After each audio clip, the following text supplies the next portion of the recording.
Okay, here we go. No, your eyes are crazy. Sorry. Okay.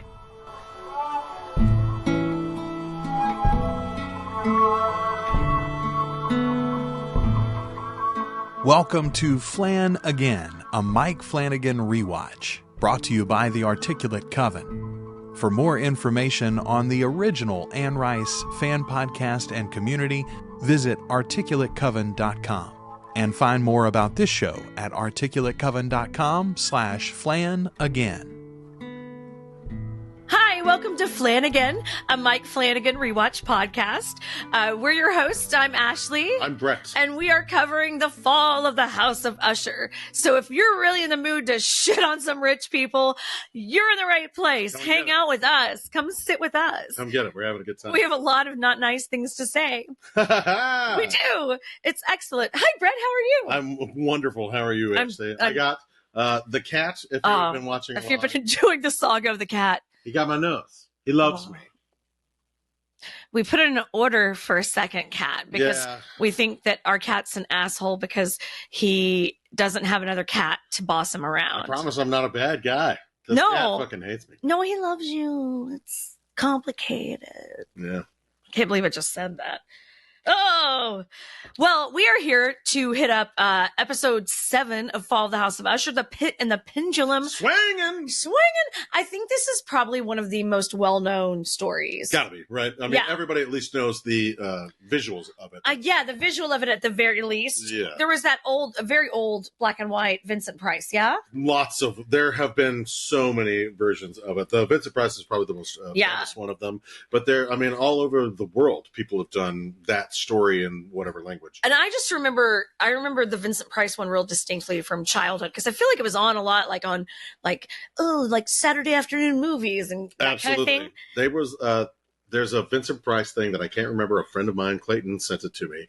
But it's Vincent Price sitting in a dungeon in like full theater makeup and like theater garb, and there's chains and a skeleton behind him, and it's just him going through doing Poe. Yeah, reciting different Poe stories. And it's Vincent Price, man. It's very, very good. It's delicious. It's after this, it is my favorite. It's my number 2 as far as Poe and Poe presentation. Yes. Presentation of Poe. I love Vincent Price. Of poetry. I'm so sorry. No, there are several bad puns coming your way, and it makes me want to gouge out my own eye. Brett is not a fan of the pun. No. And now that we've said that to you, please don't hurt me. Please fill the comments. Everybody else wants to hurt me with that. With your favorite puns. He loves it.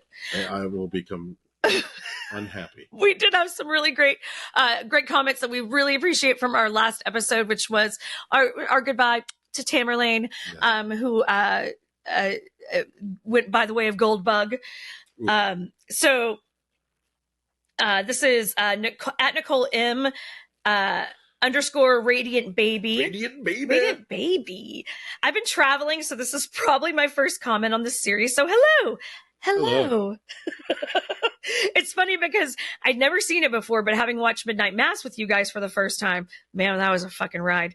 I thought I'd check it out too. I'm so glad you did. I love this series. Yeah. So I marathoned this show about a month or so ago, went out of town to England for several weeks, and now I'm marathoning your podcast reviews for the episode since being home, which is funny because it also helps me remember what I watched in each story because as I marathoned it, it was all a bit of a blur. For sure. The first time, man, it will blur into one another. And we are binge watchers. Like we are if you're gonna let filthy dirty. If you'll let us binge it, I will consume it as fast as humanly possible. Yeah, I think we stayed up until I think like 3 a.m. watching this. We'll be fine. I had to go to bed because I have to work in the mornings early. Yeah. But we stayed up so late. We almost finished this whole series in one sitting. Oh, I wanted to say, in my New Year's related cleaning, I was clearing through our media server and I found a saved PBS feature-length documentary about Poe from 2017. Ooh. called Edgar Allan Poe Buried Alive, hanging out of an old folder, being totally on brand for right now with the show. I watched it the other night, and it was so much fun to make connections with Poe's life in the fall of the House of Usher TV show, such as Poe's rivalry with Griswold, or even titles and characters mentioned that also pop up in the TV show. Being the goth that I am, I read a lot of Poe in high school back in the late 80s. Yes. Hell yeah. But I don't remember as much details of the stories as I would prefer. So between watching this show and watching with you guys and watching said documentary, my old love for Poe has been reignited. Oh, cool. I even bought myself a volume of collected works of his for Christmas. So yay. Good on you, man. It's a great book to have around. They're fun. They're fun stories. That language is so delicious. Just chewy. There's so much in there. Yeah. It's so flowery and so presentational. It's wonderful. Yeah, it's the same things we love about our sister podcast that we do, The Articulate Coven, which we cover Anne Rice and all of her works. That's her style too. You can tell she loved Poe because it's just as flowery and poetic and descriptive. Like you can feel like the mold in the room that you're in, like shit like that. It's so good. That makes a lot of sense. Yeah. Of course she is. I mean, anyway, just some rambly rambles. Love your podcast and always look forward to your commentary on the episodes. Have a good one. Emoji smiley face. Thank you so much. Thanks for saying something. Yes, I'm glad that you picked up another book. That's awesome. Yeah, it's never a bad time to pick up some Poe. And also just a reminder that Edgar Allan Poe, all of his work is in the public domain. So you can always just Google and read. That's right. What's the project that the Gutenberg Project, which you can go and read any fucking thing that's in the public domain. Yeah, that's right. Yes, it is the coolest thing. So you can just go pop Poe in and get your Poe on anytime you want for free. Yeah, that's good. I mean, you're in for some drama. Yes, always. Get you that drama though. Like if you lean into that, it's delightful. If you're in a dark, shitty mood, just go read The Raven and wrap yourself up in a fucking soft blanket and drink a whiskey. Just be weird. Be weird. Have some absinthe. Have some absinthe about it. Yeah. Yeah. It's absinthe. Yeah. I don't. I projectile vomited it across the yard once. At Noah Thinks. Noah Thinks. Yes. Noah Thinks. Noah _thinks. Yep. Uncomfortable is a perfect word for this episode. There is an uncomfortable tension throughout, which does not seem to fully break until the final, beautifully tragic end of Tammy. Yeah. Although the moment was brief, I love the moment between Juno and Tammy. We did too, where I could see a glimpse of two lonely women trying to connect through the love of Roderick. Yeah. And that trying to please him, trying to that's just fuck. Common ground that they hadn't had. They found that Tammy could not have imagined that they had anything to share. No. Poor Lenore must have been going through it throughout this entire series, watching her aunts and uncles die in quick succession. Her mom is incapacitated from a random accident. Do we call it a random accident? And both an orgy gone wrong. Oh, orgy gone wrong! Why wasn't that a 90s show? Girls Gone Wild, orgy gone wrong? No, if it was funny, I'd watch it. I bet we could have found that in a porn shop in the 90s. Yeah, that's true. It wouldn't have been funny, though. You need that if that needs to be funny. Nudity aside. Well, nudity can be funny. I mean, it should be. Nobody's producing that. No one. Sorry. Here's our pitch. Here's our pitch for the sport. Sorry. Her mom is incapacitated from a random accident, and both her grandfather and father are quickly becoming unhinged and lash out at her. It's got to be awful for her. It has to be. That's got to be wild. As confusing and as weird as that time of life is anyway. Oh, God. To have your literal world crumbling around you. Holy shit. Well, and she's also of a generation that's aware of how shitty wealth is. Yes. You know, even if you're rich, I think you probably have awareness of how your peers, people your age, people of your generation think about rich people. Yep. It's not it's not cute. Being a billionaire, you have too much money and you definitely fucked people over to get there. That's 100%. Nobody's clean. At La Cutesy. Hey! I bet you're clean. I don't know why I said that. Happy New Year. I hope this new year brings you guys lots of joy and good health so far. Oh, except my back's seized up. Let's not get into it. Don't worry about it. I haven't read much post, so I really appreciate you guys breaking down the references. Tammy and Frederick feel like failed versions of Roderick and Madeline. For sure. If Frederick had Tammy to navigate him through the business like Roderick had Madeline, I feel like he might have done really well. I have to wonder how much of Madeline's mentoring was her trying to live through Tammy, since she always had to use her brother as a mechanism for success, as opposed to being able to seize that kind of power herself. Man, you see that so clear in this particular episode too. We gonna get there on this one. Yeah, that's for sure. Tammy's death is always the most brutal, in my opinion. I always have to watch it through my fingers. It is pretty fucking rough. It's one of the prettiest ones. Yeah, it's beautiful. Like, as far as just like choreography wise. Yeah, like the picture that the lighting, the lighting in it is incredible. There's so many minute details. I get what you're saying, because it is one of those.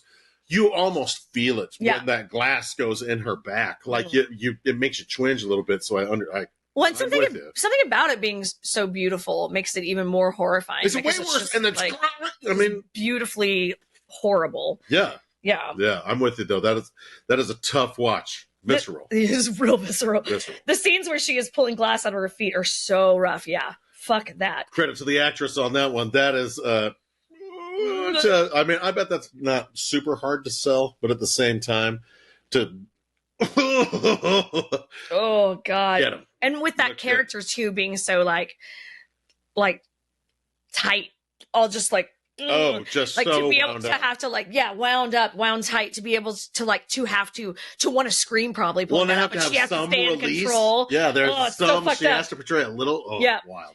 That on top of the psychic damage she takes from that kind of disorientation leading up to her death, truly horrifying. Yeah. I wasn't aware Flan-Again has some upcoming Stephen King adaptations. Excited. That's very exciting news. Can't wait. Yeah, we are thrilled. Oh man! Anything that Stephen King wants this man to do, I'm like, give it to him and let him go. Stephen King, give him the Universal monsters. Anything that's fucking scary right now, give it to him. Let's keep on moving. Yeah, that's bringing it back to its glory days. Good stuff. Look, I am an unabashed fangirl. If I love it hard. And Mike Flan-Again, until I find out he's been a creep, Mike Flanagan's my guy. Man. Rolling with you right now, baby. All right. It's so good. Thank you for talking to us. Thanks for saying stuff to us. Appreciate your insights. Great insights, y'all. And tremendous. Yeah, we want your thoughts. Please share them. Continue to share them. We've got one more episode after this one. And that one's a fucking humdinger. Baby, this one was a humdinger. This one is. This one is a beast. Shall we jump in to the pit and the pendulum? Pit and the pendulum. So, Frederick's name, just some little overview here. Please. Frederick's name comes from the story. Okay, I'm going to mispronounce this because my German is not strong. Metzingerstein? Frankenstein. Yeah. Metzingerstein is the name of the story. So you nailed it. Good. And thank you. Frederick plays the Baron of Metzingerstein. And Metzingerstein. Yeah. Thank you. That makes it feel more real. Yeah. He is the He is the last of his family, and he is carrying on like one of those Capulet Montague bullshit feuds, apparently. Yeah. Like long-standing deadly feud with another family. Okay. And that eventually is what's going to bring about his personal demise. There is a great Latin line in it that translates to, "Living, I have been your plague. Dying, I shall be your death." Boom! Damn. God, that is some cold shit. I love it. That's pretty icy. That's so good. There's just a little bit into that where Frederick's name comes from and the story around him. We have Maurice. Oh God. So some weird shit happened involving teeth and smiles in this episode, which we will get into later. That is a reference to Berenice, is a story that involves someone, one of his good old crazy, unreliable narrators, having a weird obsession and kind of doing some of the things that Freddie does in this. Of course, horrifying story. Great. I mean, that's you want to talk about something fucking scary. Oh, it's awful. It's bad. And then we have we have a great scene with Verna and Madeline in this episode, and the poem that she recites is called "The City in the Sea." Oh, The City in the Sea, great, and it's a banger. It's marvelous, and a beautiful recitation. Oh. If I didn't want to say it so. All right, let's jump into the actual episode. 15 minutes into this shit. Let's go. Okay, so we get in and we see little baby Freddy, little child Freddy, and he's watching the pendulum of the clock. It's a cat clock. It's one of those cat clocks that the eyes move back and forth and the tail is going, and he's transfixed by it. Yeah. That's important. He's transfixed by it, like he is in there. Utterly, for whatever reason. Utterly, oh, wait. It's like hypnotized. Yeah, he's hypnotized by it. Like he's stuck in there with it. And then all of a sudden, everything, like the great sound design in this. Oh, it's so good. It's so jarring and great. Yes, and used to extreme their advantage. So well done. So well done. And the little kid's just then he's just playing with the fire truck. He's just chilling. Yep.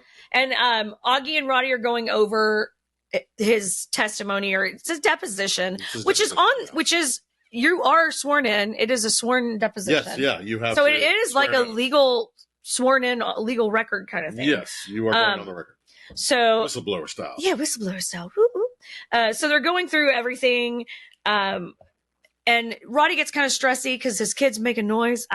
We don't have children, but I think they make noise. They all make noise. We've taught many a child. We have. We taught a lot of kids. Nieces and nephews. Yeah, we know children. Yes. I've heard them make noise. Friends got kids. Kids make noise. I like that. The kids make noise. That's how you know they're working. That's how you know they're working. I love that take on that. It shows her infinite patience as a mother. And she's a nurturer. She understands come on, man. Of course they make noise. You gotta I get your stress, but man, you're being a dickhead. You gotta get used to that. And please, I just put the other one down. God. The other one just finally stopped crying. He's going to sleep.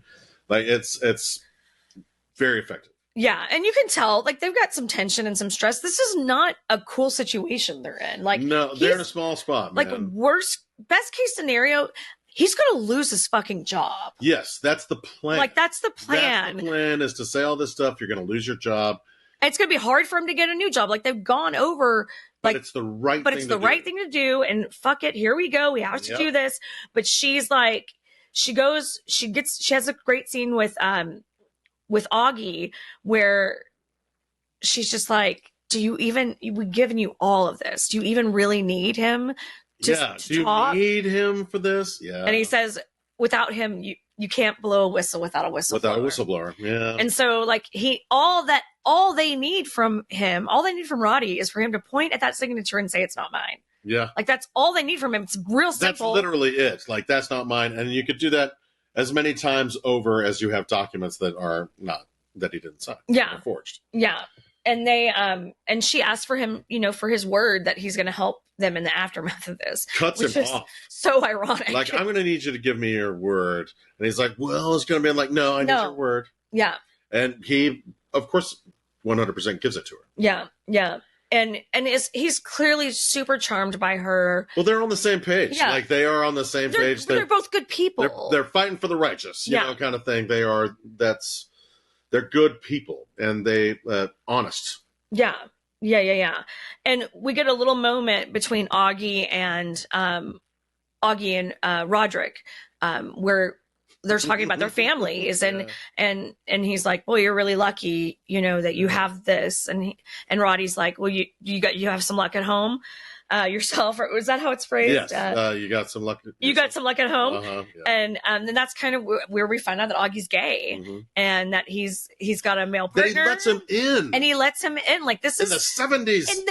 Like this is 1978, 79. Yeah. Like this is not. This is 79 going into 80, man. Like this is not like that's trust. Like that's serious trust. That has to be like an enormous amount of trust to place into anyone. Yeah. But at the same time, you're putting yourself out there, so why wouldn't he put himself out there as well? Absolutely. They're doing this kind of really sort of fucked up, kind of dangerous thing together. It is dangerous, and there's going to be hell to pay. Yeah, there's repercussions. There will be hell to pay for this. And they both know they may get in trouble they may get in legal trouble because they stole these fucking documents. And if Fortunato can prove that at all, they're screwed. 8 days to Sunday. Yep. And then they have this great conversation in a present time where Roddy's like, why did I trust you? I could not, for the longest time, I couldn't figure out why I trusted you. No, Augie did. Augie says to Roddy. And he's like, it's because of her. It's because of her. It's because I trusted her, so I trusted you. Yep. And just how could someone that like this, that they love this person, how could they be bad? How could they be? This person's too good. She's too good. Man, and it's true. And he even one of my fucking favorite lines. It sustained me a bit knowing you lost her. Like that's so cold shit. Like, to be honest, I ate off that for quite a few months. Absolutely. Well, I mean, sometimes I think about it to this day and have a little mental snack. Well, what a great thing to be able to get to honestly say to your nemesis. That is like, that there are still days where I'll think on that and that makes it okay. Yeah. It makes everything a little bit better. Yeah. Yeah. Ways he said fuck a lot. There's a lot. They say fuck a lot. Yeah. Like, in this I don't even feel bad. Care, I drop F-bombs right, left, and center. This made me feel seen. Thank you. Yes. But all of it is, it's used by everyone. It is thrown all over the place to use emphasis because everyone is fucking fed up. Yeah. Well, everyone is like, that's where we're at. We're at the point. And every timeline, everything's coming to a head. Mm-hmm. And that's the thing about this episode and the next. Like this one in particular does not stop moving. This episode is full speed ahead. It is like steam engine going forward. I love in this how much Augie doesn't care. He's done. He's like, my favorite line that he says is like, you're a fucking fool for losing her. Yeah. And he hits every single one of those. You're a fucking fool for losing, like nails him. And then he starts reciting Annabelle Lee. And he's like, you're the fucking wind, Shakespeare. Which is, because the line in the fucking poem is that a wind blew down and chilling and killing my beautiful Annabelle Lee. Yeah. I've been bitching since episode 1 about this asshole fucking using this dead wife poem to talk about his beautiful, lovely wife. That's right. And Augie agrees. You're the fucking wind, Shakespeare. You're the one that killed her. It was fucking you, buddy. You did that. You're the fucking wind, Shakespeare. I love that. It just is so dismissive. And he tells him to shut up. Yeah. And he's so done with him. Like, Augie's... shut up. Well, and Augie gets up to leave, too, and he means it. He's going to leave. He's leaving. He is going. Like, tells him to shut up, I think, 2-3 times. Yeah. Like, I mean, we're not quite to that yet, but he gets up to leave. The only thing that stops him is that he hears that chime. Dude, the clock starts going. He's like, okay, well, I fucking hear the clock. Yeah, the grandfather clock. Like, it can't just be fucking Roddy's hallucination. Robert says that too. He's like, you're seeing that too? Yeah. Like, okay. He's like, yeah. Oh. Yeah. Oh, yes. And so this is kind of his, other than the weird bumps going on in the basement, this is the first time you're dealing with a man that is obviously going through some mental break of some kind. Of something's happening to this guy. Yeah. You've seen him screaming and all this stuff, but this is the first time that something... that he said is kind of... It's in his perception. Oh, wait a second. It's within his perception, and then and it makes too much sense as it goes. It's so... Oh, man, it's so good. Yeah.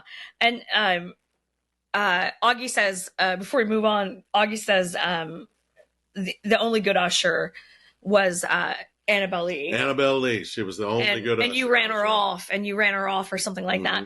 And then Roddy interrupts and says, my granddaughter, Lenore, all the best of Annabelle without the broken heart. Yeah. And we know that from Lenore. Lenore shows herself to be a good person, you know? So, Lenore is definitely, without a doubt, the best of these current ushers. The best of the current ushers, for sure. The living ushers, she is by far the best. We flash to our next scene is Pim and Madeline and Roddy. Awesome. This is such a great scene. And Roderick is going the fuck off. Losing it. Because he's like, how? And it's the same thing he said about Leo. No. Who? Somebody else. Maybe it was Hart. It was. He was there. He was like, I was there. There's nothing. I was there. Like somebody was right outside the door. How did this happen? Yeah, someone was right outside the door. How did this happen? Yes. Someone was right there. How did this happen? And he is just going the fuck losing off it because about what happened to Tammy. Yeah. Well, and it's like this happened in her house. She was the only one there, and it is a mess too. Like there is glass and blood everywhere. Dude, what happened? Like if you were a detective walking into that place, what the fuck happened here? What is going on? And he's over. He does not want to listen to talk about this weird woman. He does not want to listen to talk about any of that. And Madeline says, it's this great line she has. I felt her go apart like cold steam. That was awesome. When she grabbed her by the shoulders. Yes. And she go apart like cold steam. Yes. And they're trying to explain, like, how is this woman in this room? If this woman was in this room, why didn't anyone fix it? How did my wife get assaulted? Why did my daughter hit the TV screens with their fucking mic stand? This got real out of control. There were 10 people there. You were there. What the hell is going on? Why didn't somebody stop this? Why didn't somebody... And Madeline's like, there was nothing to stop. Like, that's the thing is, there was plenty to stop, but nobody could... She was having a psychotic break. Like, she was getting her comeuppance, and that's... Well, that's what everyone's getting. That's the thing, and... It's not even their comeuppance. It's Roddy and Madeline's. It's partially there. They're not nice people. Listen, they got dealt a you can't win that hand. Yeah. For sure, but you don't gotta be a piece of shit along the way. Well, this guy, our sweet Froderick, is an absolute piece of shit. Man. But we find out that Fred's important for Freddy's. Yeah, Freddy's important now all of a sudden. Fucking idiot. It's the board. Gotta still worry about the fucking company. Yep, and everybody's fucking dead, but let's worry about the company. The company. That's where Madeline's eye is on the prize. Yep. She is like, we've got to fucking get the board in line. We got to get Freddy's the swing vote. Because she endures. Yeah, Madeline intends to outlive everyone. Absolutely. That is her intention. That's been... She wants to be immortal. She has been clear... That's her whole point. Since Jump Street about that. Yep. Yeah. So we see a scene with Madeline and Pym where they're really... She's like, we have to deal with the reality of what's going on with Roderick. Like, his mental health is like his fucking disease. He's saying things. He's going crazy. He is not... Everybody's died around him. He's broken. Yeah. It's done. Yeah. And it's time to... All of his kids... kids are dead. And she thinks it's time for them to make the move. I'll be CEO. Mm-hmm. Ultimate opportunist. Why wouldn't I be? My God. I will sadly. What in the Shawn Michaels? I will sad. Yeah. So sad. Oh no. I mean, this is so terrible and awful, but I'll to the barbershop window. You know what we can do? We're going to move Fortunato forward in the business into a tech company, and we'll rebrand us, and it'll be so beautiful, and everyone will love me to be the CEO. Arthur Pym is shocked. Yeah. Shocked by this. Like the look on, like, he's such a great man. He's such he's always been there. What are we talking about? And don't you think moving into tech would really ignite the board? He's like, yeah, get him. I mean, like, holy shit. And he said, he has the line, I imagine this isn't easy for you. Yeah, I imagine this isn't very easy for you. It's the hardest thing I've ever had to say out loud in my life. Ooh. Fuck you. Mm-hmm. The hardest thing I've ever had to say out loud. Whatever. Oh, no. Fucking good for you, Madeline. Not fuck you. Good for you, Madeline. She has played fucking second fiddle to this man her entire fucking life. I don't care what little lie you tell Arthur Pym to feel good. I don't give a shit. Listen. Good for you. She's a dirtbag. They're all dirtbags. I know. But I'm going to cheer for the powerful woman. Listen, I'm with you. I'm not saying don't cheer for the powerful woman. I'm saying that she is like, oh, my poor fucking brother, but what about me? Yeah. 100%. Both of those things can be true at the same time. 100%. You know? But I mean, that if you're shocking Arthur fucking Pym, I'm sorry I'm saying the F word so much because you're okay. That's the whole. You're allowed. It's in the episode. It's the episode of fucks. The episode of many fucks. The episode of many fucks. God. It's not my fault. But that scene between the two of them is so wonderful. Aren't they sitting in that room with all of her like weird Egyptian crafts? Yeah, they're in her office. Her office, and it's such a... It's the hardest thing I've ever had to say out loud. And she knows it's bullshit, and I love it. She does, but she got to say something as she's rehearsed the shit up. Oh, but that's classic wonderful evil. So delicious. Yum, yum, yum, yum, yum, yum. Classic Madeline. It's great. I love it so much. The next thing I have written down is Freddy is bananas. Oh, shit, because that's... Oh, well, Brat, why is Freddy bananas? That's because we flashed to Maury's room, and what has Freddy done? Oh, there are pictures of their wedding everywhere. And they're just like... blown up, and it's just chunks that they're like of your face that they're put up on this... And maybe not just probably other, like, first kiss and... Oh, yes, all sorts of... Our trip to Hawaii! Yeah, so the happy times we had together and all of this holy...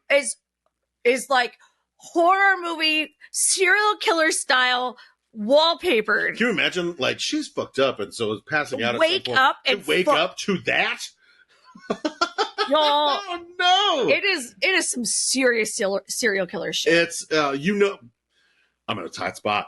She had that. She's like, I know things are not going great. Oh, things have taken a turn. Things have escalated on me. He's not drinking water anymore.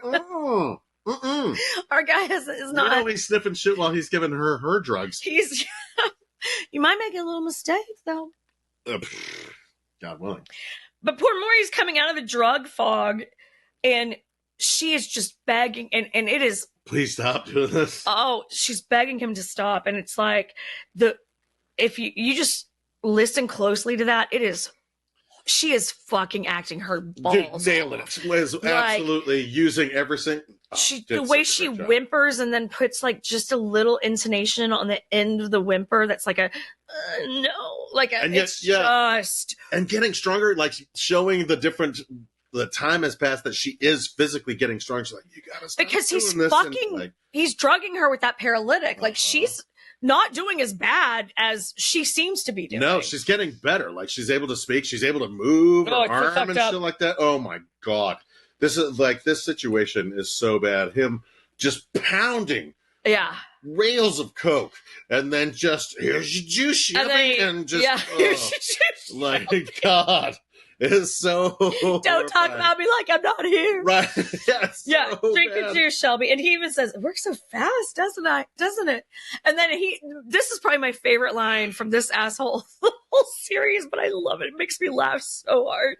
I heard Tamerlane killed herself with the fireplace poker. I swear to God, I can't figure out what that means. It makes him enduring because I love that actor. He can make things very... Henry Thomas is he's so treasure. Fun. He's so fun. That's such a great moment of like, oh. Y'all, it's Elliot from E.T. It's the sweet young dad from Hill House. Yeah, like, this man is a nice man. To see him play this monster is so fucking great. It makes me so happy for him. Yeah. Like, I am so pleased that he gets to do this because he is sniffing. Yeah. That motherfucker sniffs through the rest of the thing. Like, he is, all right. Yeah. He is David Lee Roth, Ozzy Osbourne, coked out of his mind. Like, woo! Yeah, like early 80s Stevie Nicks. Wild, yes. Yeah. Dude, he is on it. And he sniffs all that. He is. The rest of the time we see him until a certain point. The period at the end of his sentence is a sniff. It's either that or it is a declarative. Yeah. He's like, right? Yep. Okay. All right, man. Whoa. That should be a Schoolhouse Rock song. Sniff out your declaratives. Sniff out your declaratives, kids. Right? Yeah, man. Oh, God. Oh, poor Freddy is just losing it and talking shit this whole time. Yeah, it's really... And it's getting worse and worse, and it escalates and escalates and escalates. Do we get to the point of it here? Is this... No, this is... he starts sniffing, but he says at one point... it was your smile. You smiled. It was your smile. Like, I've been approached by bimbos and gold. Yeah, because because he is who he is. He's got a lot of fucking money. Yeah, but this was. He said you smiled and it was so real. You meant it. Yeah, you meant it, and he said that looks like a guy who could use a friend. Yeah, And that dude is a guy that needs a friend. I mean, that dude needs a friend, period. I think that's part of the reason why this is so awful for him, and no excuse for his insane bananas behavior. No. But like, I think that's one of the reasons why he doesn't know how to react to this, is because he feels like the one thing he thought was real in his life is not now. No, it's not. And it's busted him. It's broken him. And when we got married and I got and when I took my board seat, they said the headline was from ruthless to toothless. Do you think that's how you see me? My toothless? Oh, so ruthless to toothless. It's so gross. And then he goes, Dad needs me. Dad needs me. Dad needs me. Coke, kokeity, Coke. Yes. Like, but then if you were like, this is how you play somebody on cocaine. Oh, this is like high riding going hard cocaine. Dad needs me, and it's such a great. It sounds like a child would say it, but a coked up man-child. He's so excited too, because I gotta go. Because Dad needs me. Dad needs me. He said he needed me, so finally I'm getting some. Don't sound like him. I don't like that. Don't do that. It's so gross. Dad needs me, and then he stops at the door. Oh, this is the worst thing. Stops at the door, turns around. He's like, where was he going? There he was going to. It's not an earthquake. It's snow. It's snowquake. He's like, I'll look for your ring. Wherever she was. Yeah, he's going to go. Eventually, he's going to end up at the warehouse. He's going to the warehouse because he's calling the Jersey boys to go and take. But he asked her. He asked her then, where did you put your wedding ring? Yeah. And he tells her, we found everything else. I found your. I saw footage from it. So they got footage of them all being melted to death. He's watched this. I bet he watched that. The amount of glee to watch his brother melt like that. Oh, the amount of joy and the amount of times that coked up freak had to have watched that shit and then turn his gaze over to watching his wife then melt from that shit. This dude has been down the rabbit hole on too much coke, and it is insanity. It's... A normal person on this much coke would probably be watching ISIS videos. But because he's a particular monster, he's going to watch his brother and his wife get melted at an orgy. Yes. He's sitting there. His wife wasn't even getting anything yet. I mean, I agree. I mean, you went to the orgy. You showed up. You were at that damn cuddle puddle. You were at the orgy. And so, but... This is the thing of the depth that you can think of, that this guy, from the little tiny lines that he has put in there, the writing in it is so, the writing, it nails it. It gives you so many details. He says, don't move before you leave. Oh man, I fucking hated that because as previously stated, I don't like puns. Don't move. And then he leaves. If you didn't want to punch that rat bastard before that, you definitely were like, man, if he was there, I would punch him in his coked Don't out. Leave. Don't move. Don't move. Open the door and lock it. Freak show, man. He's as previously stated, Freddie is bananas. Freddie is bananas. Brett's on the record, and I second the motion. Yes, he is. Oh, don't move. Stop pun. Fuck you. Dick. Of course he went to a pun, prick. Then we have Roderick and Freddie yelling about the Jersey Boys. Get these men to a musical. They want to see the Jersey Boys. The Jersey Boys. And this is kind of where Roderick throws it down for him. If I can't count on you for the little things, then I can't count on you for the big things. And I have to count on you. Like, and he's just like, this is so gross. I have to count on you, my spineless, shitty slug of a son. Dude, But he says, he tells him it's all about to fall apart. It's all about to fall apart. And when these people call and try to tell you to vote me out. Well, that's the thing is, they was like, they haven't called you. They haven't called you yet. No. I'm ahead of the game. Yeah. My boy's still in it. Yeah. You know? Yeah. So then he's like, he tells him to say, I'm Frederick Usher. I'm the repository of the hopes and dreams of a fucking empire. So take your treacherous bullshit elsewhere. What a guy can repeat a line. He's been proven to be able to understand and repeat a line. The company line? The best thing is that. He is so good at repeating the company line. Yep, yes. That man is on it. I also would be remiss if I did not mention Fred's eyes in this. They are as wide as they can humanly go. They are huge because he's freaking out. He's like, Dad finally needs me for something. Yeah. I'm finally important for something, and it is now my time. Mm-hmm. I understand what it means to seize power, and now is the time to seize power. Yep. And so I'm going to do it. And it's going to be me. It's going to be me. I'm not stepping in to help my dad. It's going to be me. It will be me. Meanwhile, Madeline's like, fuck you both. Well, I mean, and that's probably why Frederick hasn't gotten a call yet. Madeline's got it all tied up. She's ready, and she's giving, that's giving Roderick something to do, so he feels important. He's out of the way while she actually does the actual business. But that is the importance of it. Like, finally having Dad say, I need you for this, and I need this to happen, and this, I need this. And it fills his dad hole. Yeah, it fills his dad, at least a little bit. Put some stuff in your dad hole, Freddie. Stuff a whole fistful into your dad hole. If Freddie had put some more things in his dad hole, maybe he wouldn't have done the horrible things he does later. They talk about that later. Like, that's that comes back around. Like, that's the thing, is it's all if your dad had, or if you did, or, Yeah. But that is I'm in charge. This is my moment, and this is my time, and Freddie takes it as such. Yeah. We get a quick little scene with Juno and her doctor is also awesome scene. Yeah, it's very good. This is she gets to show off a little bit here, which is really great. It's really good work. Did you get the numbers on how many? She took 2,000. She takes 2,000 milligrams of Ligadone every day, and the next closest to her is 1,300.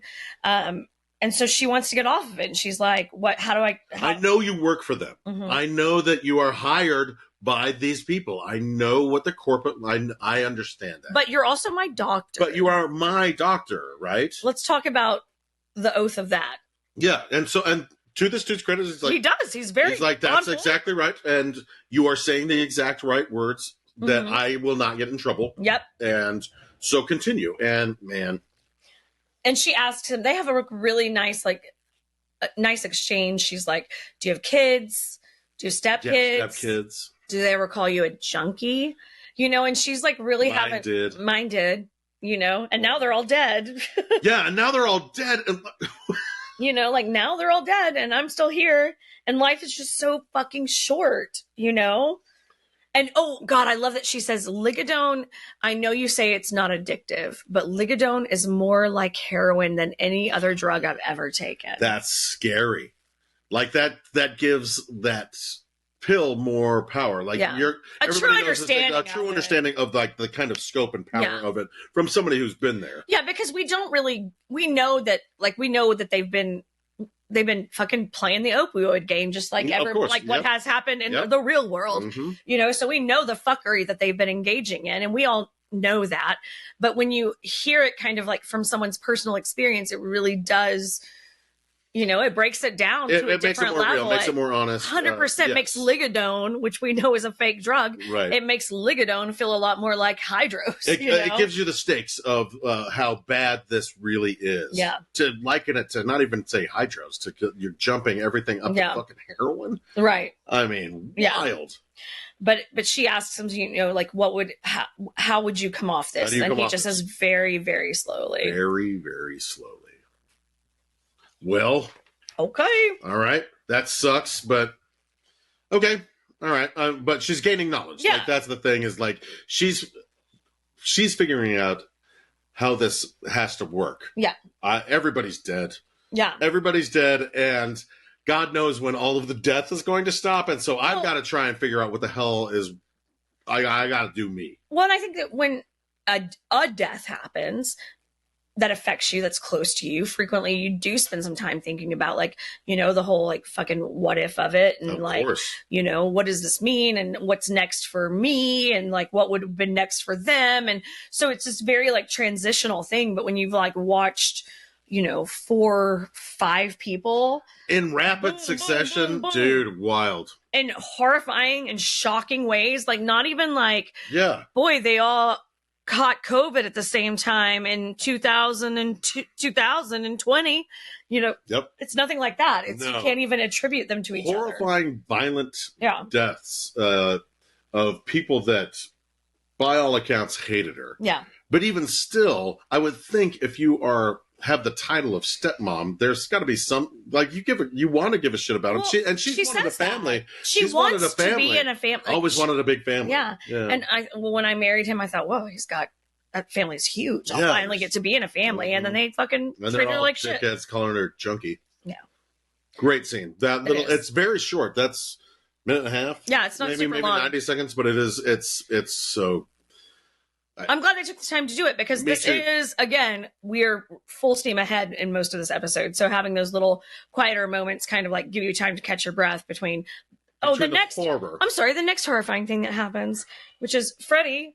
The Ascendant Usher? The Usher Ascendant. The Usher Ascendant? I'm the Usher Ascendant. He is up in his ass. Feeling himself, man. Feeling himself. Coked out of his mind and feeling himself. He's repeating the party line while he does lines of cooking. Yeah.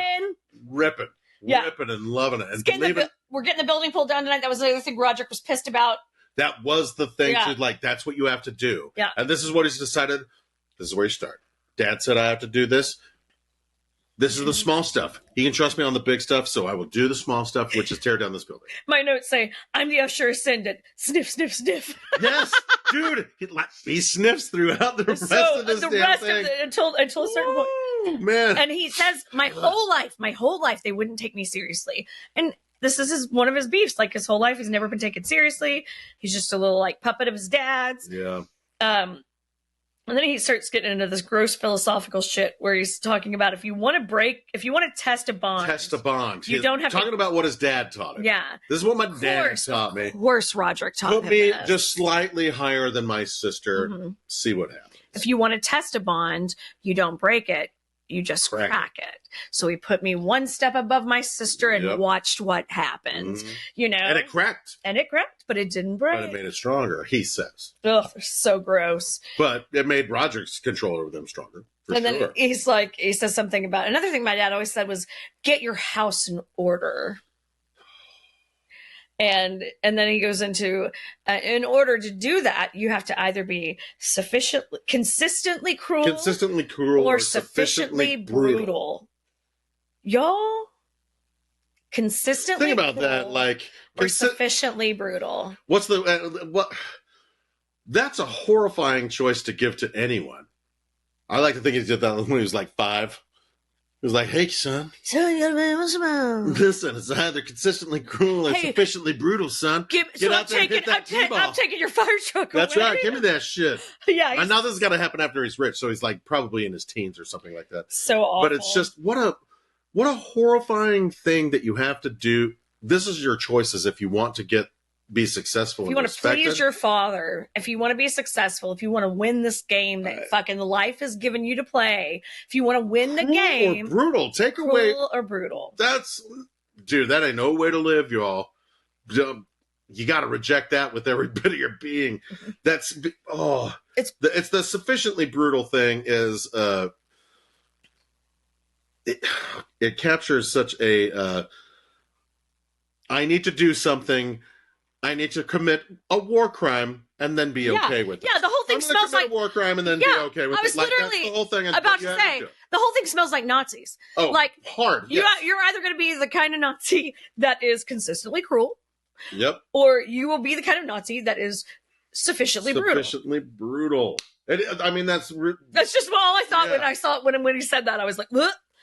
And then he says again, and your fucking smile. He's so like just in on it.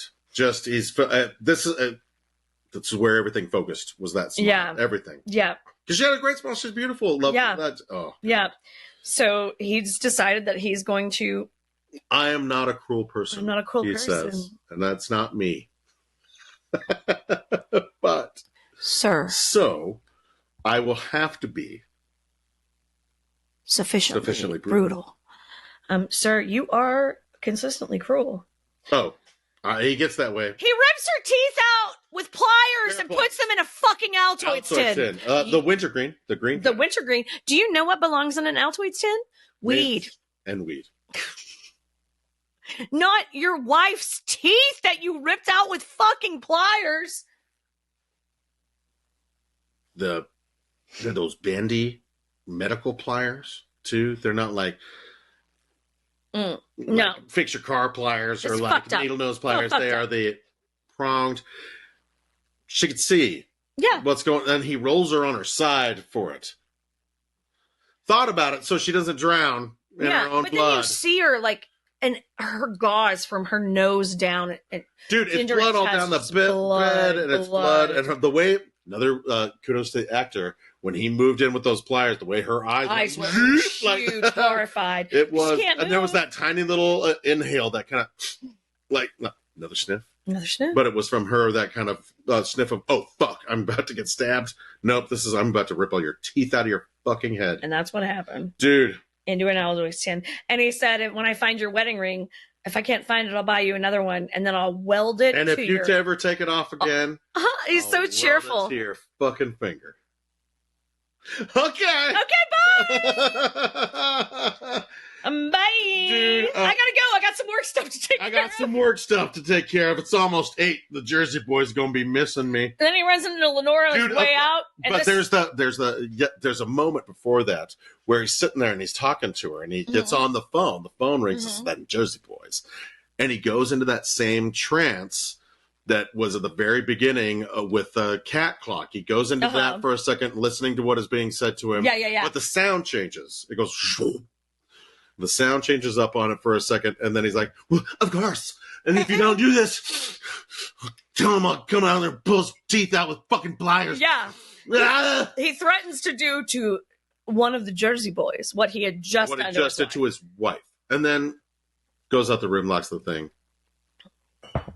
My God. Runs into Lenore. Yeah.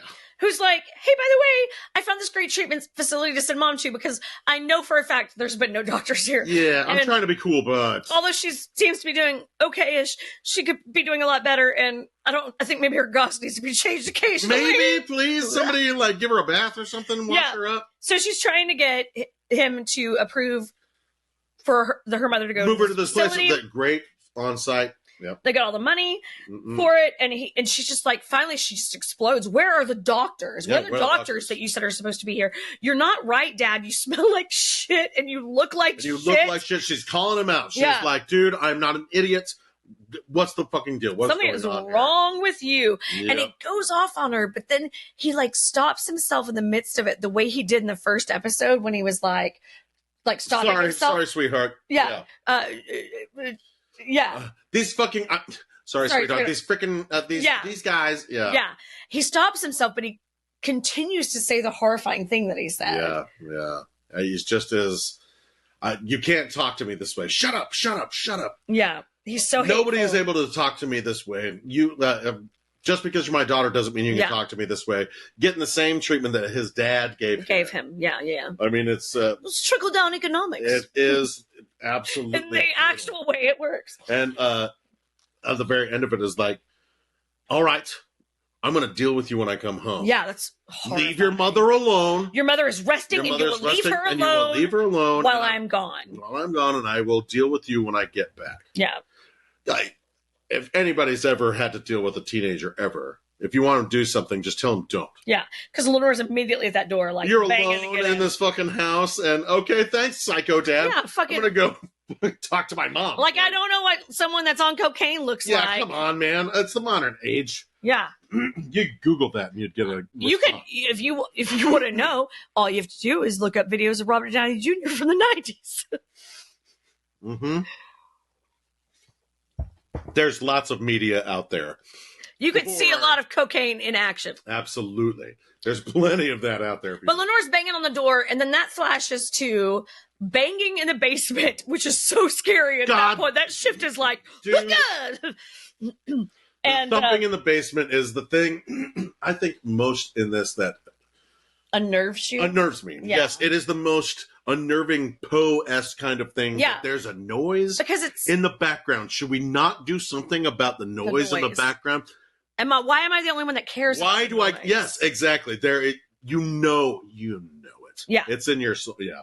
And he's just clearly not comfortable with the banging. He gets up to leave. He's like, I am out. I don't have fucking time for your games anymore. And then Roddy says, you'll have me on murder. Yes, this is the point. We talked about this earlier.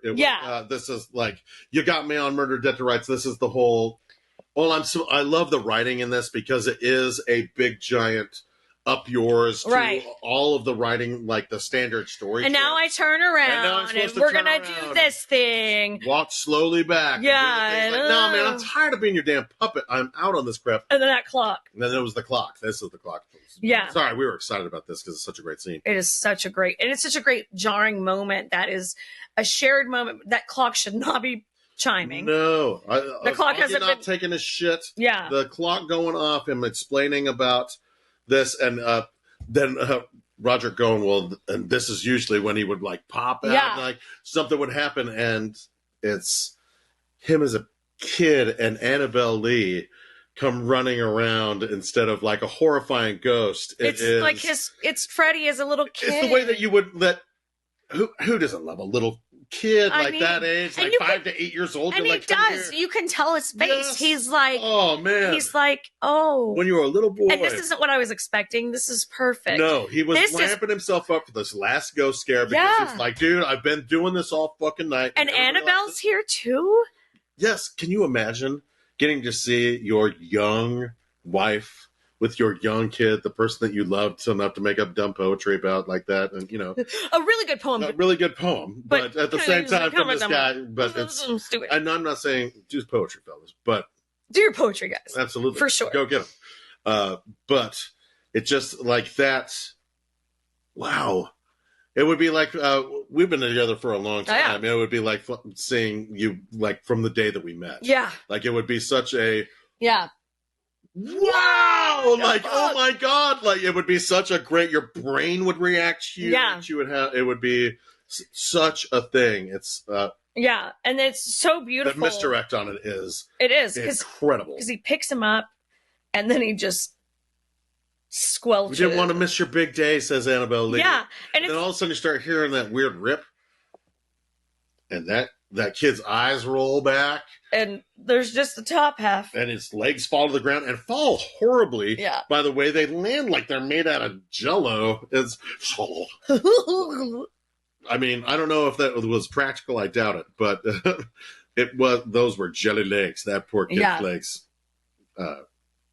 had no bone in them. Yeah, he hadn't made bones yet.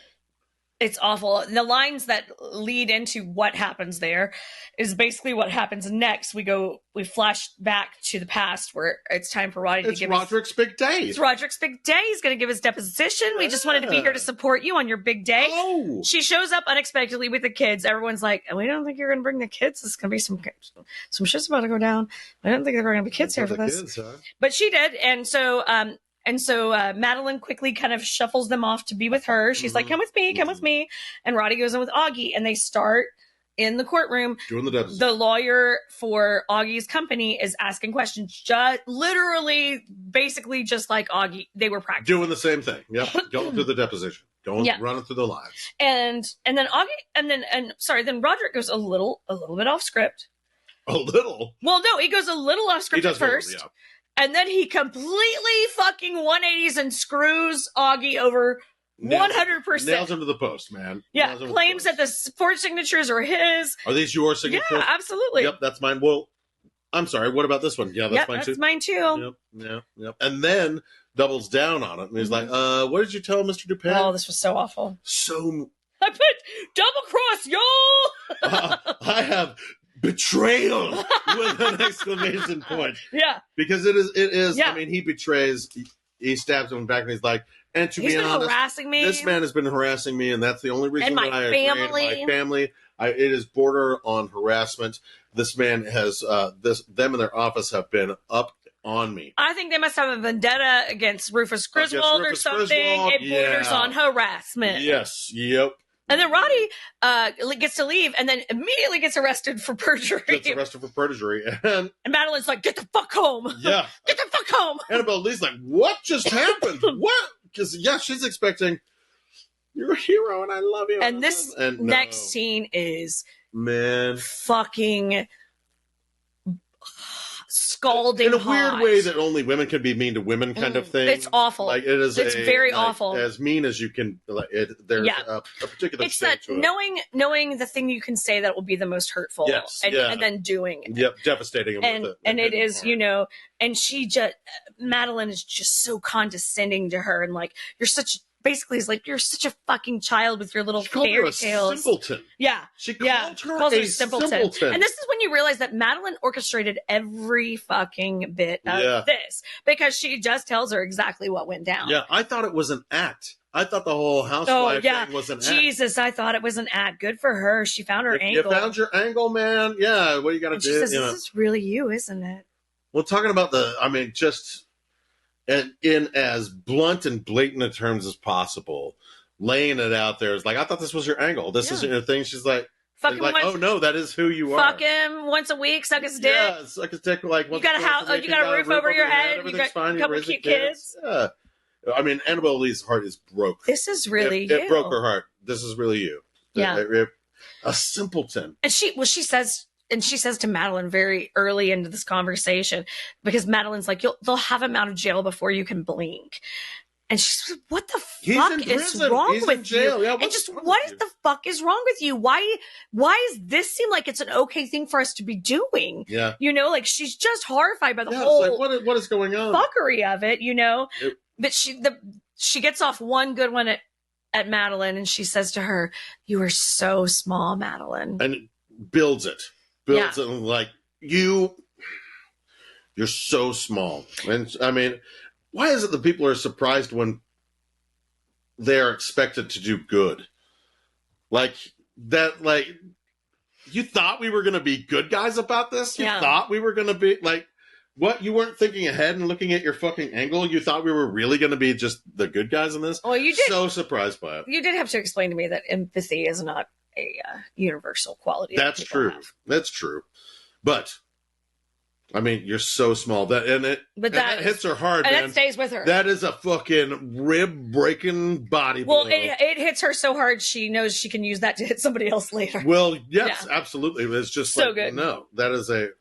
So then we get to my favorite scene of this whole episode.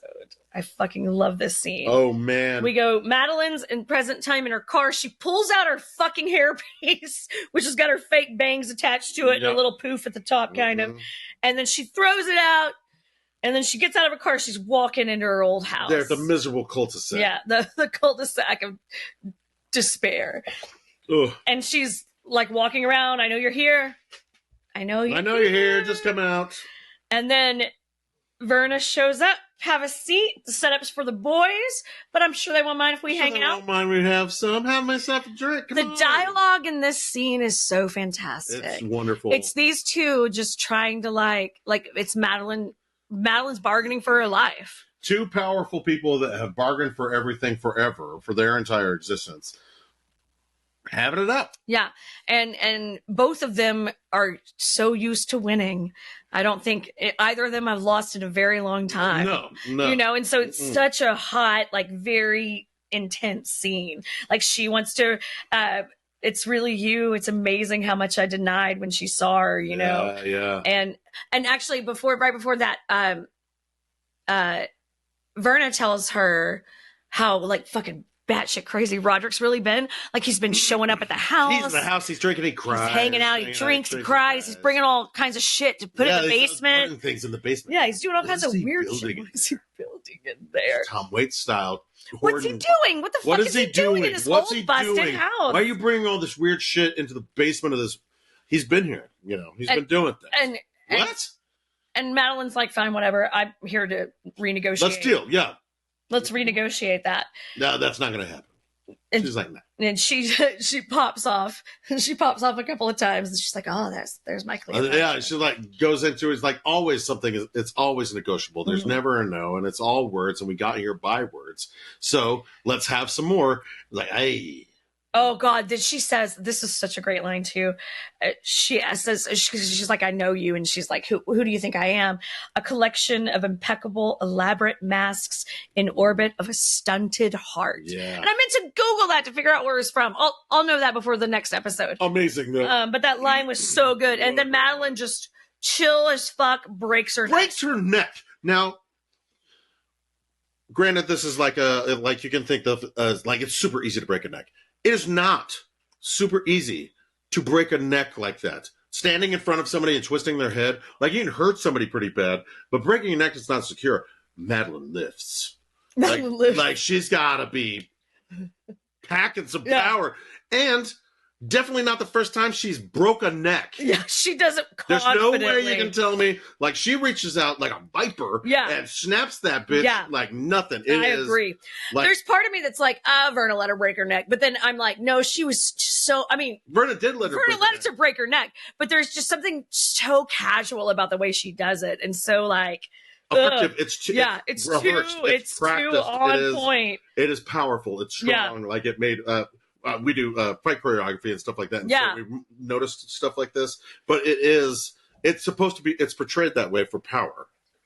She's not only a powerful human being, she's apparently a powerful human being. Physically a powerful person that knows how to do these things. Probably Arthur Pym taught her how to do that. Yeah, I fucking, You know, that's my new story. Yep. Reduced to a cliche. That was my favorite thing that she said about Roderick. It was like, oh, so sad. Reduced to a cliche. But yeah, breaks the shit out of her neck because she was talking crazy shit about her. Yeah. Just absolutely like, you're pathetic, and I see your poor stunted heart. And so, snaps. And she says, I see every version of you. He's like, I'm sorry. That was rude. And because she's now Verna's over by the side. It's like, I'm sorry, that was rude. Didn't mean to be such a. But I see the version of you. I see the you this version. I see who you were, and I see what you could have been, and who you are, and who you are. I see every version of you, and together they break my heart. See all three. It breaks my heart. I know you, Madeline. You're one of my favorites. Yes. And she means that. Oh, you're one of my favorites. Yes. She means that. And then interspersed, we're going to get some short scenes here. Lenora breaking into her mom's room. I like that. I like before that, if we can go back for just a second, absolutely. That, I like that Madeline apologized for breaking her neck. Yes, she does. She's like, I'm sorry about that. Like, it was, like, it really... Say what you want about her. Madeline's grounded. That's beneath She is like, I reacted out of emotion and I apologize. Yeah. I like that she's like, my bad for breaking your neck. My bad for trying to kill you. Sorry. I mean, you can't blame me. Yeah, anyway, sorry. No, it's so good. It's so good. She's that scene's so I could watch. It's wonderful. And that's when she also hits her with City in the Sea. It's just a beautiful recitation of a fucking glorious poem. And it flashes. We get the montage style. And that's what, that's exactly what's going to happen. So interspersed throughout City of the Sea. Just read it if you haven't. It's a banger. Dude, and just listen to what she says. You not even watch what's going on. Yeah. Listen to the words of it. It's so good. Because, it's all about... Beautifully performed. Yeah. The words in it are awesome. Interspersed, we see Lenore breaking into her mom's room, and she sees what the fuck her father has done to her mom. Like, number one, the first thing she sees is the brand new wallpaper. What the hell is going on? From the Ed Gein collection. Why does it stink in here? It has to be... dude, that place has got to be... Oh, man. Rank. Yeah. I mean, at least smells like blood and infection. Right now... Also, after ripping all of her teeth out, I guarantee you it smells metallic, like blood. You smell metal and there's got to be urine. There's got to be like God. It's got to be rank up in this piece. And then we get a quick scene. It's a little bit longer of a scene with Juno and Roderick, where Juno's really like telling him she wants to get off the Ligadone, and then this motherfucker goes all Dr. Frankenstein on her. It's pain. Oh, it's so awful. Well, we share like pain. You're like, you just suck this stuff up. Like, if there was a ghost around at that point in time, it would have jumped out. Oh, yeah, 100%. Like, you are my beautiful flower. And he goes through all of like, she's like, what would it be like to come off of this? And everything he says is a symptom of withdrawal. Yes. So it's clearly like, well, this is what you'd go through. Long withdrawal. And it would take 3 years. It's going to take you 3 years to get over the shakes, the sweats, the vomiting, the shitting yourself, the nerve pain, the blah, da, da, da, da. The anxiety all day, not desperately being more tired than you've ever been and never be able to sleep. And she'd have to do a 10% reduction. per month. So it's going to take 3 years to come off of it. Yep. And he's like, what's your problem? Haven't you sucked a few cocks to get a fix before? Yeah. What the fuck? Aren't you well, I thought you were. Yeah. He just really proves himself. She is like, I didn't even know you. And I don't know how you thought you knew him, but you were on drugs. It's not your fault. Man. He says, my drug is water and you are a flower. Yeah. A huge part of you is ligodone. How can I not marry you? How can I not marry you? Got a face in his head. It's gross because he loves himself. Yeah. This was his baby and this was his person that is made of this shit. 3 years. Yeah, I can do 3 years. I'll take 3 years of hell over a lifetime with you. So good. Easy. What a great line. And then she finishes it with easy. Easy. Yeah. And because she's been through, that's the thing about him that he doesn't realize. This bitch has actually been through some shit. Yeah. She has gone through some horrifying things in her own life. I thought you saw me and knew that I was strong. That all that didn't make me weak. It made me strong. It made me strong. Man. Yeah. For fucking real. And that's the real deal Holyfield right there. That's 100% right. Ooh. Good scene. Great scene. We finish up the poem and then Verna says, this is great. I don't think I've really caught the nuance of this line until this watching. She says to Madeline, you're in pain for the first time in years. I can't take that pain from you. Can't take that pain from you. I've been working for her for years. She's been doing that for Madeline. Living up to her promise. Living up to the deal. Yeah, it's so crazy. Verna's not doing the deal, man. But she says, I can give you something for clarity. This is where the poetry starts, actually. That's right. Because she tells her Roderick would have been a poet. What is a poem? What would he have been? He would have been a poet. He would have been a poet. He would have been a broke poor poet, but what's a poem? Is there any other kinds? Yeah. What's a poem after all, if not a safe space for a difficult truth? Mm-hmm. That's beautiful too. Language at its highest form is musical expression. Its highest expression is musical. Language at its highest expression is musical. Talking about the poem she's about to recite. Yeah. And baby. And then this is where the city and the sea is. We like baby. Man, we're jumping, but I mean, we're excited. Yeah, the city and the sea right here is incredible. You got Roderick sitting at the wall. Yeah, staring at the wall in the basement. We got Freddie at the warehouse. Going to the warehouse, heading back to the Cuddle Puddle place. Lenore's with her mom. The cops are clearly on the way. We can hear the sirens. We see the blue lights. She's like, I need help. This is awful. She recites this whole beautiful poem, and then Madeline's like, I thought you were offering clarity. That was awesome. She says, let it steep a moment. It will come to you. And then it cuts to a different shot of both chairs, and Verna's gone. Verna's gone, yeah. It's a beautiful, that cold steam. She's so fantastic. The perfect descriptor of how she just moves and dissipates. Yeah. Cold steam. Yeah. Oh, man. So now we're with Freddie and the Jersey Boys. This fucking building is coming down tonight. We're finally getting rid of it. I got explosives in this thing, but we can't talk about it. They're just small. If anybody asks, I'm saying you had to do it. Yeah, they're small charges. He's like, but you're swinging the ball and stuff. He's like, yeah. It's coming down slow and rough. Slow and rough, he says. So Freddie's like, give me 5 minutes. I want to go in and do something. He's like, come on, man, we're already here. He's like, nah, I'm going to go in. He's still like being that, I'm in charge. Yeah. Flexing those muscles. He's flexing and sniffing his ass off. Sniffing his ass off. Yeah, so he goes in, he does some more drugs, sniff, sniff, sniff. And then he's like, I'm going to piss here. I'm going to piss here because it's pissing on my brother's grave. It's pissing on my brother's grave. Yep. So he starts pissing, and then he stops pissing. His urine stops. Uh-huh. He's like, what? Oh. Wait a minute. And then he can't really... And then and then falls... Sack of meat style. Man, it was really good fall. It was a great fall. It's a really good fall. Like, wow. Yeah. Really well. Dick out still. Yeah. Dick out paralyzed. That's what I have written down. Dick out paralyzed. You know what? I hope that we never find ourselves in life dick out paralyzed. Dude, I have been on stage. You've been dick out before, but that you were was bad enough. Well, your character was dead, so technically you couldn't move. Ashley saved me. I did. I covered that right up. She covered me right up. It was very kind. But yeah, no, dick out paralyzed. That's you're in a tight spot. I know. Yeah, Verna's there. She says, "Close your pants. It's humiliating enough." And then she has this conversation with him that she has with several of our other characters, where she's like, normally she's like, you could just go home and you could just go to sleep. Could be a thing. She's like, no, could have been fast. No, with Freddie, she's like, a good cover for that. Yeah.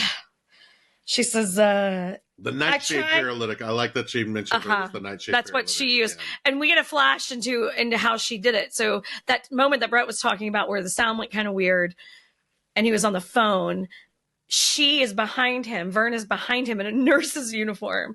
Dark ass eyes, like telling him more. And as that's happening, he's spooning into his own drugs, the paralytic. So he's mixing the paralytic into his cocaine. Do you think?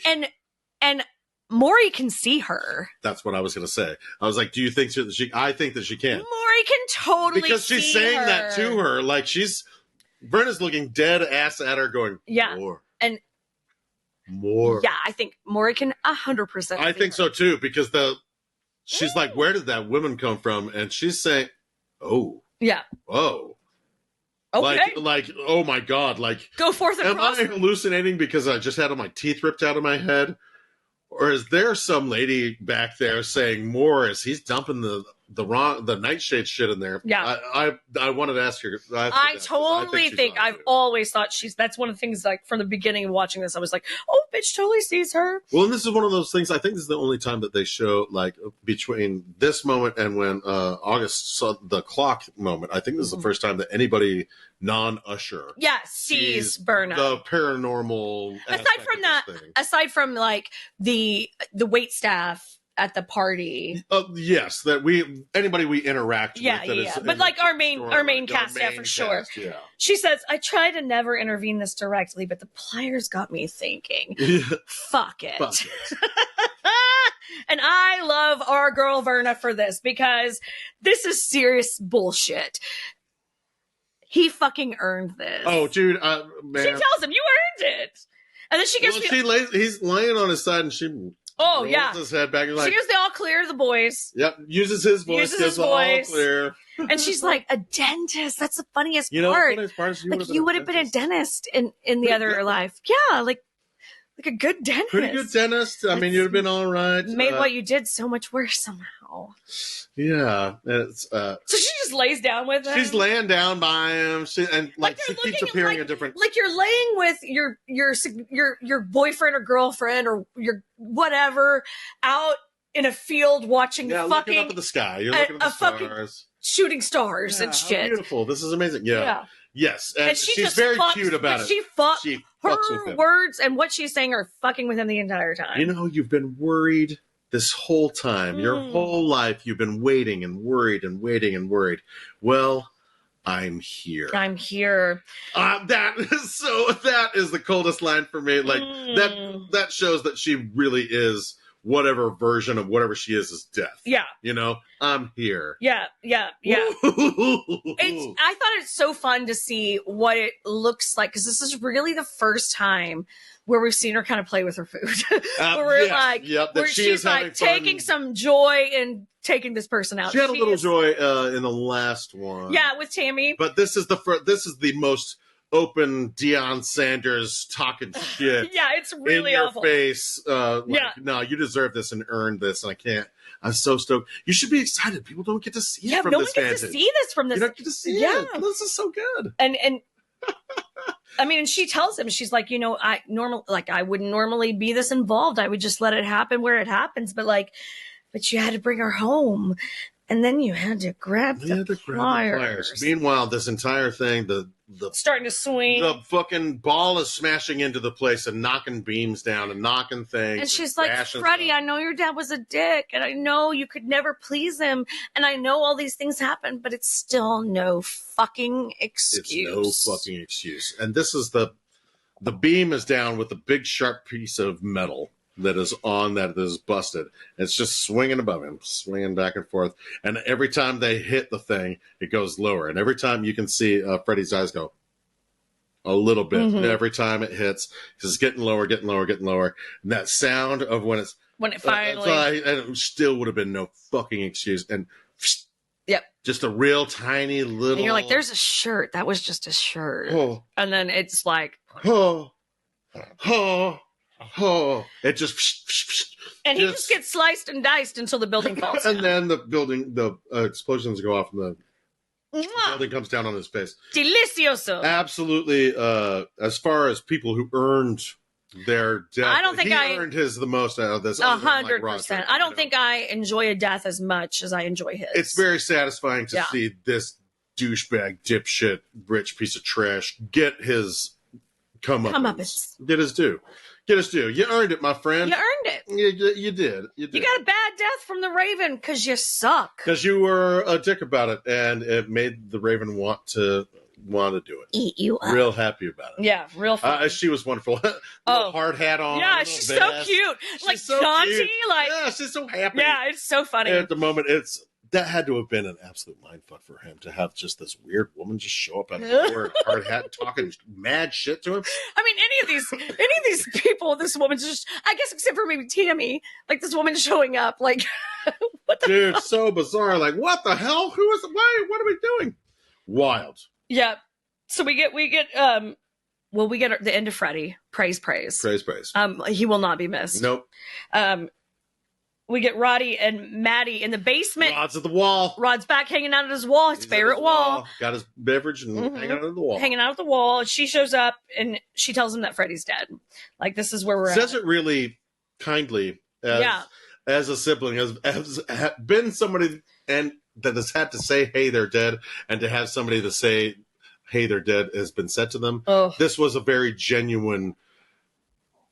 It felt familiar. It felt like it felt like a brother sister. We really have been on both sides of that. Yeah, and so it is hey, Freddy's dead. And I mean, and he's trashed. He's crushed anyway. Yeah, Roderick is absolutely destroyed at this point. And then at this point, she's just like, you remember the deal, right? You remember the deal. You remember the rules. Deny it. You can't deny this anymore. You can't deny what we both know is happening here. And so she wants to create this loophole. She wants him to kill himself. She's so calculating. It is so She delicious. calculates this whole thing so delightfully. It's just, Yeah. Yeah. So what is the way we're gonna kill ourselves? With Ligadone. Ligadone, of course. 80 milligrams. The big ones. 80s. Big papas. But he's got to take them all fast. You got to take them fast. Because if he stops, it'll hurt. It'll hurt.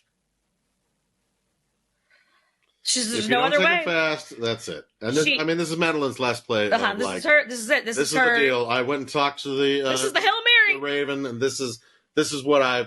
This is the last play I got. She dumps the pills into his hands. She gives him the weirdest fucking pep talk. You're a legend. You're a king. You're saving us all. Saving us all. You're a legend. You're a king. And he's taking handfuls of this, like over. He's and done. Over He's like, fine. Like, yeah, no problem. I mean, he just on the drinking side of it, he has 8 shots of whiskey, or whatever the hell he's drinking out of that decanter, and fistful of pills to go along with it. So this whole scene, you're a legend, you're a king, you're saving king, us all. You're saving us all. Saving who? Saving who the her. Fuck is left to save? Her. Who the hell is left to save? You are saving us all. Her. That's it. Her and Juno? No, Juno left his ass. No, it's her. You're saving us all. Her saving us and all? maybe the company, if you mean the company. Us, maybe if you mean the legacy of the Usher name. Yeah, you're saving us all. But no, you're saving my ass. Thank you. I appreciate it. This is another time, too, I noticed. I was like, oh, she's got gloves on, of course. Of course she does. Yeah. Smart. And so she gets Roddy all filled with pills. He passes out. Mm-hmm. She hears the bells. Those little tinkly bells, like, what the fuck? What? We don't even know what those are, Brat. What are those tinkly bells? We don't know yet. We're going to find out next episode. We've seen glimpses. We haven't heard tell. Yeah, we haven't heard tell. Roddy looks pretty dead. Roddy looks... as she's leaving, fucking Madeline does what? Takes off her gloves. Takes the gloves off. Got to get out of here. Can't be seen. And she puts the bottle of Ligadone into his hand before she exits as well. So, yeah. Roddy looks pretty dead. Verna shows up. She's like, can't let you get out that easy. Witchy fingers come and bring him back to life. He coughs a bunch of crap up. Hello again, handsome. Yeah, can't let you off that easy. Hello again, handsome. Oh. And that is where we end. Go-go! Yeah, blow! And that's it. That's, man, such an excellent... That's the Pendulum. Such a satisfying this one is episode really satisfying. Of this. Brutal. Yeah. I mean, sufficiently brutal. Hi. I think it's sufficiently brutal. You did it, Freddie. You guys did it. And it is brutal. I mean, there's a reason intense. They said fuck so many times. It is, this one, it's coming to a head. Yeah. Like, it is coming down to it. Nobody can explain what the hell is going on. Things have gone wrong. Yeah. And then we've got one episode left, which is my absolute favorite episode of the series. Delightful. I fucking love it. I think it's incredible. That is amazing. That's the Raven. So that'll be our next round of fun we do. Yep. And that'll be the last of this round of Flan-Again.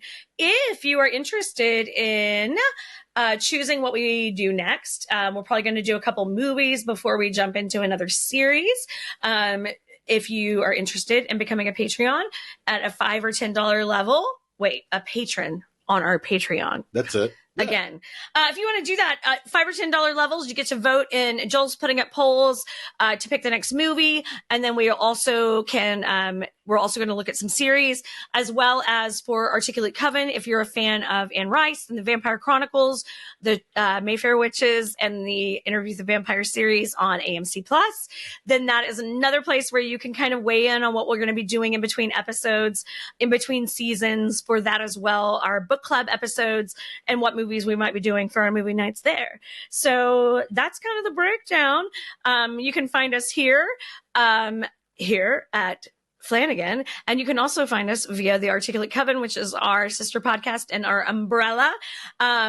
Thank you so much for listening. For those of you that have contributed to our Patreon, we love you. We appreciate it. Thank you. We wouldn't be doing this period if it weren't for our Patreon. Thanks for watching, crew. man. We really appreciate you. Yeah, and thank you for just hanging out with us and talking about the shit that we love to talk about. This so nerdy deliciousness really, really lights our fire. So if it appeals to you, we're friends and we love it. So thank you for hanging out with us again. This is another long one, Brett, but these last few, man, everything's coming to a head. Look, it's all, there's no fluff. There ain't no in fluff. These episodes. It's boom, boom, boom. All gas. So we'll see you next week when we hit up the Raven. Thanks, guys. Thanks so much. Have an awesome week.